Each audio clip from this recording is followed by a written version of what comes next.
परमेश्वर के धन्य नाम की महिमा हो। प्रभात मनन के सत्र 2981 में आप सभी का बड़े प्रेम के साथ स्वागत करता हूं। आइए आज के मनन के लिए हम पढ़ते हैं प्रकाशित वाक्य अध्याय 13 पद 15। उससे उस पशु की मूर्ति में प्राण डालने का अधिकार दिया गया कि पशु की मूर्ति बोलने लगे, और जितने लोग उस पशु की मूर्ति की पूजा ना करें उन्हें मरवा डालें। मूर्ति पूजा एवं उससे जुटी जितने गतिविधियां हैं उसके बारे में 3 प्रकार की मानसिकता आज वर्तमान संसार में है। पहली मानसिकता उन लोगों की है जो मूर्ति पूजा में आस्था रखते हैं। वे विश्वास करते हैं कि मूर्ति ईश्वर का प्रतीक है। दूसरी मानसिकता उन लोगों की है जो पूर्णतया मूर्ति पूजा और उससे जुटी सभी गतिविधियों को अंधविश्वास समझकर इनकार करते हैं। ज्यादातर नास्तिक लोग जो ईश्वर के अस्तित्व पर विश्वास नहीं करते हैं इसी मानसिकता के हैं।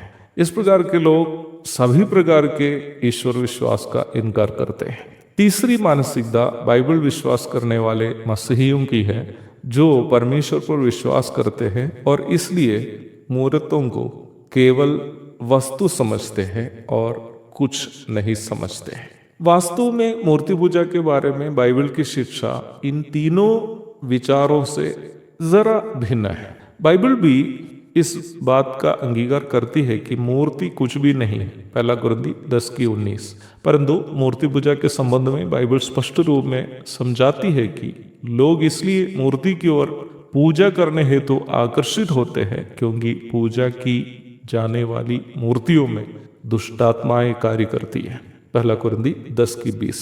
इस पद के आधार पर आप अवश्य समझ सकते हैं कि मूर्तियों में प्राण प्रतिष्ठा करने का कार्य वास्तव में क्या है।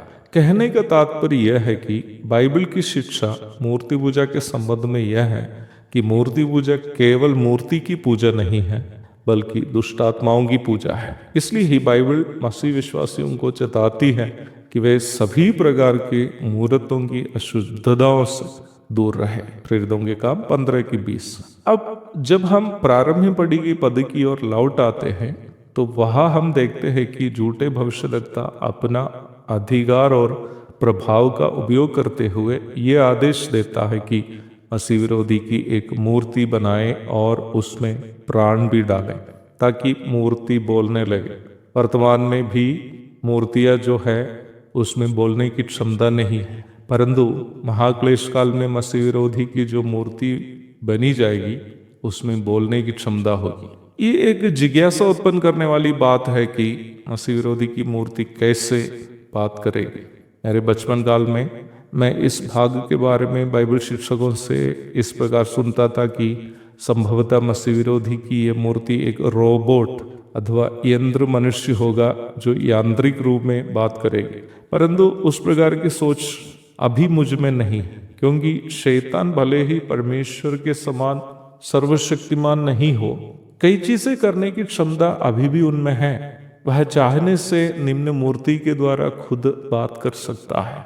कैसे भी हो, मसीह विरोधी की एक ऐसी बोलने वाली मूर्ति खड़ी की जाएगी और यह आदेश भी निकलेगा कि जो भी निम्न मूर्ति की पूजा नहीं करता है वह मरवा डाले।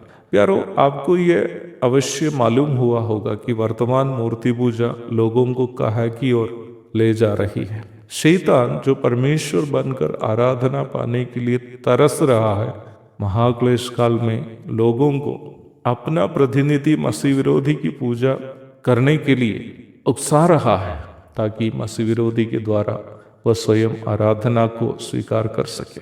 आज हम मसीह विश्वासी यीशु मसीह के द्वारा पिता परमेश्वर की आराधना करते हैं, परंतु जो लोग उद्धार नहीं पाए हैं वे महाक्लेश काल में मसीह विरोधी के द्वारा शैतान की पूजा करेंगे। एक और शुभ दिन की धन्य कामनाओं के साथ आज का मनन मैं यहाँ समाप्त करता हूँ। प्रभु आप सबको आशीष दे। आमीन।